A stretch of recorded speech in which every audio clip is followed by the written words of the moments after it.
Alors dans cette vidéo nous allons amener le quai et la terrasse eux-mêmes à peu près au même niveau de détail que les escaliers et leurs bordures, en commençant par la terrasse. Clic du milieu sur les icônes d'affichage et de verrouillage de façon à, par système de bascule, inverser la transparence et le verrouillage de tous les autres objets sur ma terrasse, ce qui me permet de prendre aisément ces trois faces et de faire un déplacement par la normale de moins 20 degrés. Réenchaîner aussitôt par une extrusion vers la normale toujours de 20 degrés, 20 cm, de façon à récupérer le contact avec le quai et les dimensions d'origine de la terrasse. Et en mode objet, on peut refaire un auto smooth. Ok. Ce qui va me permettre, en sélectionnant ces deux faces-là, de faire une extrusion coquille pour monter un nouveau volume d'à peu près, donc vers la normale, toujours pourquoi pas 20 cm. On peut prendre deux faces extérieures, les déplacer légèrement vers la normale, très légèrement.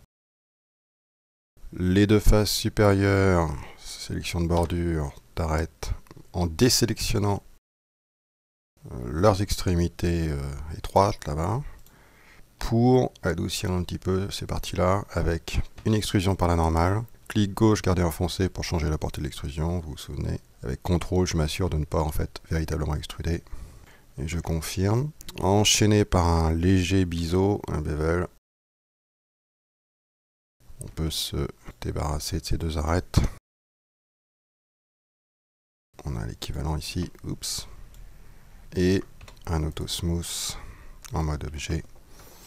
Et voilà notre rebord de terrasse. Alors pour le quai, même histoire. Je vais carrément cacher tous les autres pour l'instant. Pour le quai, vous vous souvenez que lorsqu'on avait créé cette pente, on avait rabattu une arête d'extrusion avec glissé. Et donc on a toujours, si je refais un glissé, une double arête ici. Donc soit vous, comme moi, vous la faites glisser légèrement, soit en mode objet, vous faites un clean-up si vous avez du mal à la saisir et vous reconnectez. Je vais me servir de cette boucle qui avait servi à déterminer en largeur, la largeur de nos escaliers d'ailleurs, et je vais glisser donc de nouveau assez proche du coin. En parlant de boucle, je vais dissoudre, donc l'équivalent clic droit sur dissoudre, l'arête horizontale.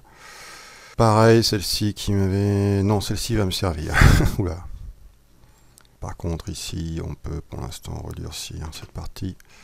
On travaille sur l'ombrage, et en fait, seule l'arête du coin véritablement doit être adoucie. Et voilà ce qui se passe. Je crois que maintenant, ça ne vous surprend plus, bien sûr. Réaffichons la terrasse uniquement. Oui, voilà, cette arête me servait à déterminer la hauteur de ma terrasse. J'avais coupé en 3. C'est pour ça.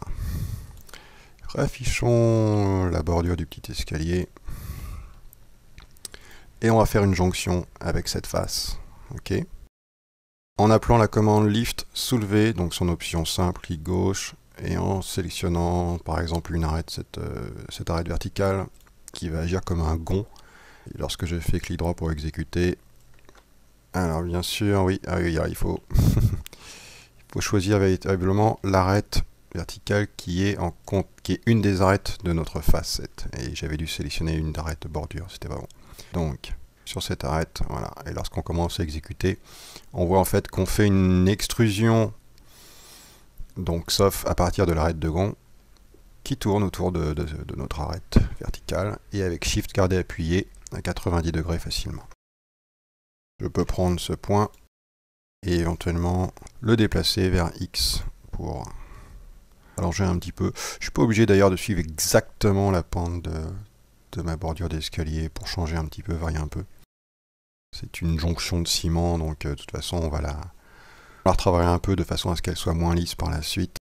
Alors par contre, je peux pour l'instant durcir les arêtes, sauf ici où je vais retravailler justement. Donc cachons tous les autres objets sauf le quai. Alors, et celle-ci, j'adoucis les arêtes, je peux redurcir celle-ci. Et comme ici, faire une extrusion à partir de l'arête serait un peu délicat, faisable, mais ensuite on aurait du nettoyage à faire. Je vais plutôt sélection d'anneau, connecter, glisser. Quand je ferai ce genre de manip ensuite sur d'autres objets, j'accélérerai probablement certainement la vidéo, ou je mettrai en pause, puisque en expliquant simplement ce que j'ai fait, où je l'ai fait, mais sans tout remontrer, puisque je pense pas que pour vous maintenant ce soit très palpitant. Ce sont des manips que j'ai déjà faites, même principe en fait. Je le remontre encore une fois, puisque ce qu'il y a d'intéressant ici, c'est selon le type de géométrie, on peut voir dans quel cas utiliser une extrusion autour de l'arête centrale, dans quel cas plutôt connecter les arêtes voisines et glisser, comme je viens de le faire. Voilà, de façon à avoir aussi un adouci ici. Ok. Et puisqu'on est là, on peut sélectionner ces faces et dans le profil de scène, leur assigner le matériau Hall pour préparer un nettoyage plus facile plus tard. Donc c'est mieux. On va s'intéresser au mur, donc je vais cacher tous les autres objets. Et puisqu'on va commencer à avoir plus d'objets d'ailleurs, dans le graphe de géométrie, pour pouvoir se réorganiser de façon un peu plus lisible, créons un dossier. Clic droit dans un emplacement vide et clic gauche sur créer dossier. Muraille par exemple, je sélectionne le mur, je fais un clic droit sur le dossier, déplacer vers le dossier, ce qui permet d'avoir un début d'arborescence. Vous allez voir pourquoi, puisque je vais mettre plus tard, donc bientôt d'ailleurs, une texture, disons rempart, muraille de pierre ici. Mais pour varier un petit peu celle-ci, je vais modéliser des pierres, des renforts de pierre, empilés l'une sur l'autre de largeur alternative. Et on peut commencer à partir de cette face-là pour créer un nouvel objet grâce à une extrusion coquille. Vers la normale de très léger, 0,04, 4 cm autrement dit. Je peux mettre mon mur d'origine en transparence et le verrouiller. Et en mode objet, mon extraction, ma coquille, je vais faire une remise à l'échelle par X, mais sur X, je fais un clic droit pour choisir le point d'origine de la mise à l'échelle. Et par exemple, cette arête. Quelque chose d'assez léger, 5%. Donc ça fait bien 1 mètre déjà de large tout de même, puisque mon mur faisait 20 mètres. Ok. À partir de là, plutôt que de redimensionner en hauteur, d'avoir une seule pierre, de la détailler éventuellement, de faire ses UV sa texture et de la répéter, ce qui est un workflow valide et même recommandé souvent, je l'ai déjà dit. Je vais plutôt modéliser directement ma douzaine de pierres. Pour une raison simple, je vais utiliser une méthode de texturing et de création d'UV tout en un, dirais-je, très rapide, qui va aussi me donner comme avantage la possibilité de varier un petit peu ma texture. Si je veux faire des salissures qui descendent sur plusieurs pierres à la fois, quelque chose que je ne pourrais pas forcément faire avec une seule texture par pierre répétée. Même si je vais le montrer plus tard, je vous dis pourquoi donc je vais modéliser ainsi, puisqu'évidemment, vos choix, votre planification de méthode de texturing influence le modeling. Alors, nous allons couper cette sélection d'anneaux en une quinzaine de pierres. C pour connecter, c'est pas trop mal. Et on a vu dans la vidéo précédente qu'avec sectionner par la boucle, loop cut, on pouvait diviser un objet en deux. Ici, je vais faire, disons, une variante à partir de ces deux arêtes. Sélection d'anneaux, sélection de boucle, et sectionner par la boucle fonctionne très très bien aussi pour couper à partir de plusieurs boucles. Et on voit ici, on a autant de pierres de créer, autant d'objets distincts. D'accord? Alors, sélectionnons les faces avant. Donc, je vais d'abord alterner leur largeur, pardon. À la souris, je vais en prendre une sur deux, en gardant celles des extrémités sont plus larges. Je convertis évidemment en mode objet, et mise à l'échelle sur X, cette fois-ci un simple clic gauche. Je n'ai pas besoin de choisir une origine de mise à l'échelle, quelque chose comme ça. Et là, je prends toutes mes faces avant, uniquement les faces avant, pardon, et je vais faire un inséré que vous connaissez, option simple, clic gauche. Je me rapproche un peu, et avec le bouton gauche de la souris enfoncée, je donne un peu de volume, quelque chose comme ça. Je peux basculer en mode objet, convertir en mode arête, et durcir. Mes arêtes sont suffisamment rapprochées sur des objets relativement petits par rapport à l'échelle de ma scène pour que cette fois-ci je ne sois pas trop tatillon avec mes arêtes dures. Et on va tolérer ça. on peut sélectionner tous ces objets, et même si on a un dossier, faisons un combiné associé, de façon à avoir mes maillages réunis sous un seul objet pour Wings.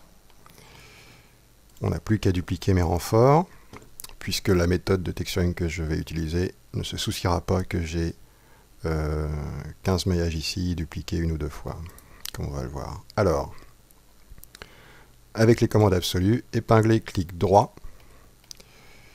Et si vous n'avez pas oublié comment ça se passe, le point d'origine, donc je vais le faire lentement, je vais prendre n'importe quelle face, et vous voyez qu'il est donc placé au milieu de celle-ci.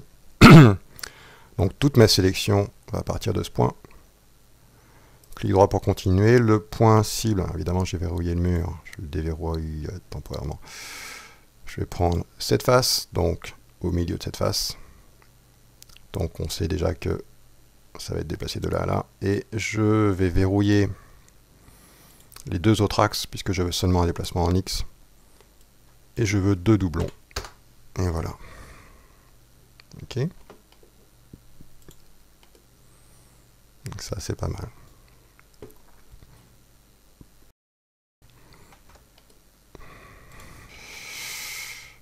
Voilà, quelques détails. Continuons avec le mur. J'avais une hauteur de 5 mètres, ou 6, 5 mètres. Ce qui m'amène à peu près là.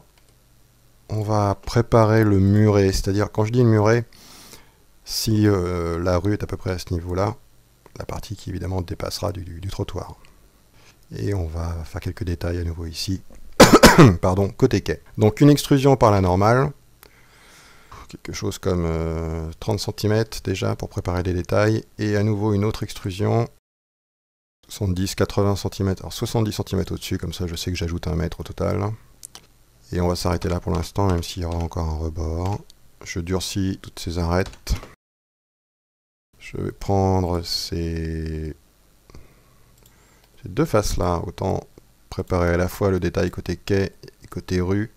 Alors, en fait, le trottoir va être à ce niveau-là, mais je vais avoir un léger rebord ici pour avoir un tout petit détail. Une extrusion par la normale, donc, des deux côtés, on est bien d'accord. Qui dépasse légèrement ici de mes pierres, pas de beaucoup, quelque chose comme ça. Celle-ci, par contre, je vais la resserrer un peu. Je vais prendre ces deux arêtes-là, un biseau, bevel. Je vais verrouiller tout le reste sauf le mur. À partir de ces deux arêtes, I pour similaire, donc j'ai bien 4 arêtes sélectionnées. Flow Connect. Ok. I pour similaire, 4 faces, L, on durcit aux deux extrémités du mur. Alors rapidement pour le muret, une extrusion 40 cm. Excusez-moi, je n'ai plus de voix ce soir. Alors je vais prendre plutôt ces deux faces là, de chaque côté, ok. Une extrusion par la normale de 1,005, 5 cm. Je vais prendre ces deux arêtes et celles qui sont de chaque côté, les petites de notre dernière extrusion.